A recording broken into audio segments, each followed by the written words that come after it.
자, 오늘은 무지외반증에 대한 대략적인 설명과 그 치료 방향에 대해서 한번 얘기해 보도록 하겠습니다. 그 무지외반증이라는 것은 말 그대로 엄지발가락이 바깥쪽으로 바라본다. 바깥쪽은 새끼 발가락 쪽입니다.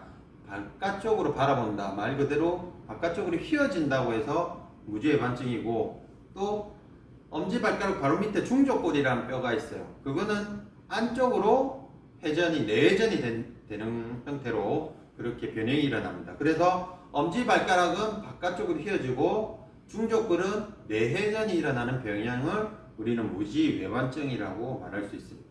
그럼 무지외반증의 원인은 어떻게 해서 일어나는 원인은 뭐냐면 크게 선천적인 원인과 후천적인 원인으로 나눌 수 있습니다. 선천적인 원인은 태어날 때부터 이렇게 무지 이쪽으로 휘어져서 각도가 큰 사람이 있고, 또 태어나자마자 평발인 사람이 있습니다. 평발이 있으면 자연스럽게 발가락이 바깥쪽으로 많이 휘어지게 되어 있습니다. 그리고 발이 태어나면서 선천적으로 많이 유연하고 좀 약간 부드러운 그런 사람들이 있습니다. 그러면 이렇게 휘어지는 데 많이 취약하게 됩니다. 그리고 유전적인 성향도 좀 강한데, 모계 유전이라 해서 어머니 쪽으로 많이 외반증이 있으면 또 자식도 거기에 대한 유전으로 그런 게 다시 나타나는 경우가 많이 있습니다. 그래서 선천적인 경우는 그런 정도의 경우가 있고, 후천적으로는 대표적으로 우리가 신발이 안 맞으면, 예를 들어서 여성분들은 하이힐이나 이렇게 꽉 조는 신발을 많이 신지 않습니까? 그런 신발이 안 맞으면 엄지발가락이 휘게 되어 있습니다. 그리고 보행 습관이 잘못된 경우, 우리가 걸을 때 11자로 정자로 걸어야 되는데 뭐 8자로 걷는다든지, 또 보행하는 패턴이 잘못됐다든지, 그러면 또 무지외반증을 일으킬 수가 있습니다. 그러면 이렇게 무지외반증이 일어나면 어떤 문제가 발생하냐면, 처음에는 이렇게 변형이 일어나서 중족골 측면이 볼록하게 튀어나와요. 그리고 그게 계속 신발에 쓸리다 보면 나중에 상처가 나서 굳은 살이 배기기도 하고, 심하면 염증이 나서 거기 통증이 많이 발생하게 됩니다. 그리고 뼈가 약간 탈구도 일어나게 됩니다.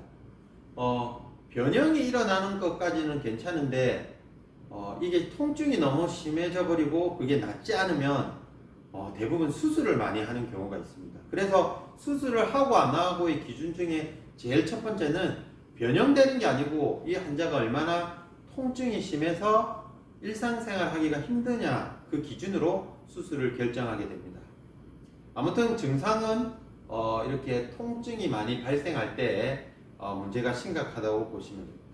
자, 그러면 무지외반증을 어떻게 평가를 하고 진단을 내리는 기준이 뭔지 한번 보도록 하겠습니다. 여기서 보면 엄지발가락을 수직으로 쭉 오면 여기 중족골이라는 뼈가 만져집니다. 그럼 이 뼈를 직선으로 꺼요. 직선으로 끊고 무지외반증은 엄지발가락이 바깥쪽으로 이렇게 휘어집니다.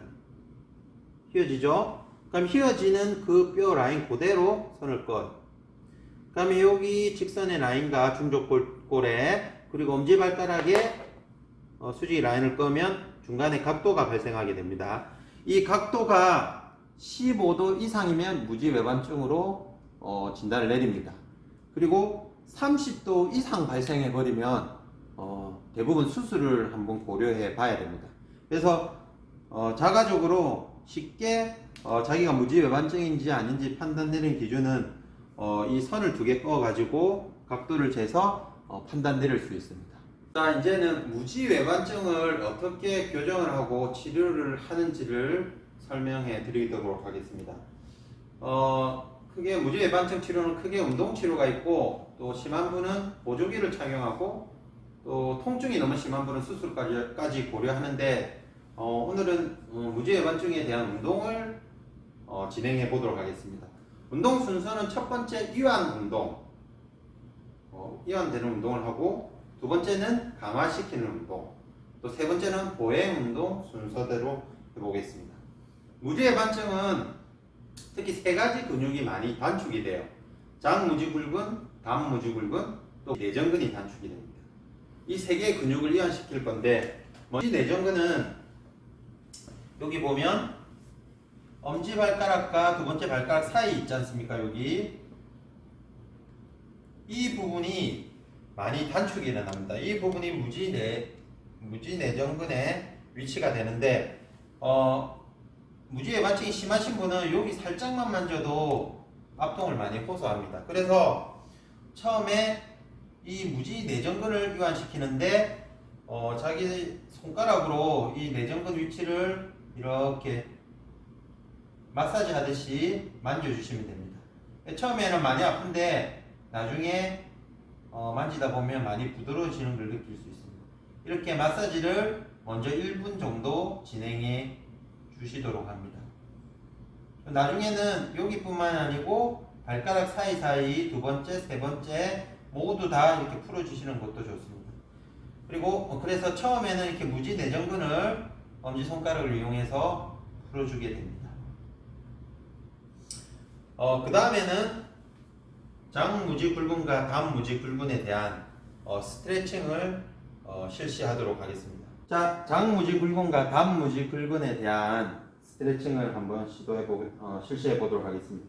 먼저 엄지발가락을 문틀이나 벽 쪽에 위치시키고 이런 식으로 위치시킵니다. 그러면 이쪽이 약간 신장이 된 상태가 되는데, 자, 이 상태에서 손으로 벽을 짚으시고 가슴을 벽 쪽으로 지그시 갑니다. 가면서 발가락 쪽이 신장이 되는 걸 느끼셔야 됩니다. 신장은 기준이 10초씩 3번 하든지 아니면 30초 정도 지그시 유지하시는 게 좋습니다. 그러면 장무지굴근과 단무지굴근에 대한 신장이 이루어지게 됩니다. 그래서 아까 말씀드린 무지내전근의 마사지와 그리고 굴근들의 스트레칭을 통해서 먼저 위안을 먼저 시킵니다. 자, 이제 두 번째 해야 될 것은 이제 강화 운동인데, 무지외반증이라는 것은 엄지발가락이 바깥쪽으로 벌려지고 또 모이는 현상이기 때문에 다시 이걸 벌려주는 연습을 하셔야 됩니다. 그래서 발가락 벌림 운동을 하겠는데 크게 두 가지가 있습니다. 첫 번째, 이 상태에서 앉은 상태에서 발바닥은 붙이시고 발가락만 전체적으로 들어주십니다. 자, 든 상태에서 발바닥은 붙이시고 발가락만 든 상태에서 먼저 새끼 발가락을 먼저 지면에 위치시킵니다. 이렇게. 그리고 엄지발가락을 지면에 붙인다고 생각하고 이렇게 위치시킵니다. 그러면 우리 오리발처럼 발이 벌어지는 느낌이 듭니다. 자, 이 상태에서 지면을 5초 정도 지그시 누르고 계시는 겁니다. 다시 힘 빼시고 다시 들어서, 자, 새끼 발가락 먼저 누르시고 엄지발가락을 바닥 쪽으로 누릅니다. 그럼 이렇게 벌어지죠? 5초 정도 지그시 누릅니다. 자, 이걸 10회 정도 3세트 정도 해주시면 됩니다. 그러면 계속 하다 보면 스스로 근력 운동이 되기 때문에 엄지발가락이 모였던 게 다시 벌어지게 됩니다. 이걸 꾸준히 해주시면 많은 도움이 될 수 있습니다. 그리고 두 번째는 뒤로 가보실게요. 보면 새끼 발가락을 이게 벽 쪽에, 문틀 쪽에 위치시킵니다. 자, 위치시킨 상태에서 새끼 발가락을 측면을 최대한 문틀을 밀으라고, 벽을 밀으라고 합니다. 민 상태에서 반대로 엄지발가락은 벌리게 하면 반대압이 적용하기 때문에 새끼 발가락을 밀어주면 엄지발가락은 반대로 벌어지게 되겠습니다. 그래서 이렇게 벌어지죠. 그러면 안쪽으로 모였던 엄지발가락이 일자로 이렇게 위치하게 됩니다. 그래서 이걸 꽉 누른 상태에서 5초 유지, 다시 힘 빼시고 다시 새끼 발가락 밀고 엄지발가락을 벌려주는 겁니다. 5초 유지하시고 이것도 5초씩 10회 그리고 3세트 정도 해주십니다. 그래서 여러가지 운동이 있겠지만은 대표적으로 엄지를 벌려주는 벌림 운동을 이 두 가지를 꾸준히 해주시면 많은 도움이 될 수 있습니다. 자, 마지막으로 하게 될 운동은 이제 보행 운동을 교정을 하고 그에 대해서 바른 보행을 해야 됩니다. 우리가 일반적으로 보행을 할 때는 뒤꿈치부터 이렇게 대야 되는데 이렇게 접촉이 돼야 되는데 일반적으로 무지외반증이 있거나 평발이 있는 분들은 뒤꿈치부터 데이는 게 아니고 발바닥 전체로 데이거나 아니면 앞에 발바닥 전족부에 접촉이 먼저 일어나는 경우가 많습니다. 그래서 보행을 할 때는 항상 뒤꿈치부터 접촉이 되는 그런 패턴이 나와야 되고, 또 보통 우리 정면에서 봤을 때 그대로 11자로 진행이 돼야 되는데, 일자로 보통 이렇게 한 발 앞으로 오보실까요? 이렇게 옆으로 약간 벌려서 팔자로 걷는 분이 많습니다. 이렇게 팔자로 접촉을 이렇게 하고 체중을 실어버리면 체중이 어디로 실리냐면 이렇게 중족골의 골두 측면으로 이렇게 실리게 됩니다. 그러니까 압력이 여기로 가다 보면 이 압력에 의해서 발끝 쪽이 휘어지게 됩니다.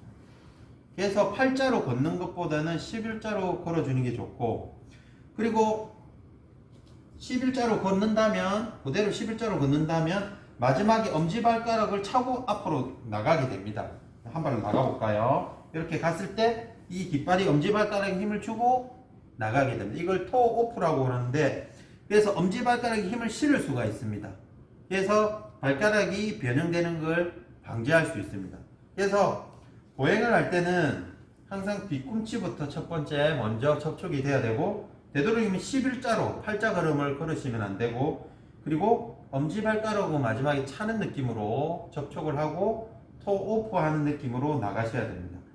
그래서 무작정 많이 걷는 것보다는 바르게 걷는 게 중요한데, 처음에 할 때는 막 걷는 게 아니고, 제가 시범을 먼저 보여드리면, 자, 뒤꿈치부터 먼저 접촉을 하시고 그대로 11자로 가서 이런 식으로 왔다 갔다 합니다. 이게 락킹이라는 동작인데, 락킹이라는 건 뭐냐면 우리 흔들 의자가 왔다 갔다 하는 그런 움직임을 락킹이라고 합니다. 그래서 이렇게 최대한 힘을 빼고 앞뒤로 왔다 갔다 합니다. 그리고 반대쪽 발도 뒤꿈치부터 접촉하고 11자로 만든 다음에 또 체중을 앞뒤로 왔다 갔다 하면서 우선 발에 대한 감각과 그리고 패턴을 먼저 익히셔야 됩니다. 이렇게. 그리고 이게 익숙해지면 이제 5번 만에 한번 넘어가는 걸로 해보도록 하겠습니다. 먼저 접촉을 하고 그대로 하나, 둘, 셋, 넷, 5 할 때 가볍게 차고 그대로 넘어갑니다. 하나, 둘, 셋, 넷. 자, 5 할 때 차고 넘어갑니다. 하나, 둘, 셋, 넷, 5 그대로. 자, 이런 식으로 막 걷는 것보다는 먼저 이렇게 5번씩 교대로 왔다 갔다 하면서 보행에 대한 패턴과 감각을 익힙니다. 5번 만에 이게 익숙해지면 그 다음에 4번, 그리고 3번, 2번, 그리고 마지막에 한 번 만에 이게 바른 보행이 될 수 있도록 이렇게 연습을 하셔야 됩니다. 그래서 많이 걷는 것보다는 단 10m를 걸어도 바른 보행으로 패턴으로 하시는 게 훨씬 더 효과가 좋고 운동이 될 수가 있습니다. 그래서 무지외반증의 운동은 처음에 장무지 굴근, 단무지 굴근, 그리고 무지 내전근의 이완 치료를 먼저 하고, 그리고 엄지발가락을 벌리는 벌림 강화 운동을 한 다음에 마지막으로 보행 운동까지 이렇게 패턴을 교정해주는 것까지 해주시면 그래도 대략적으로 집에서 스스로 할 수 있는 운동이 될 수 있습니다. 이상입니다.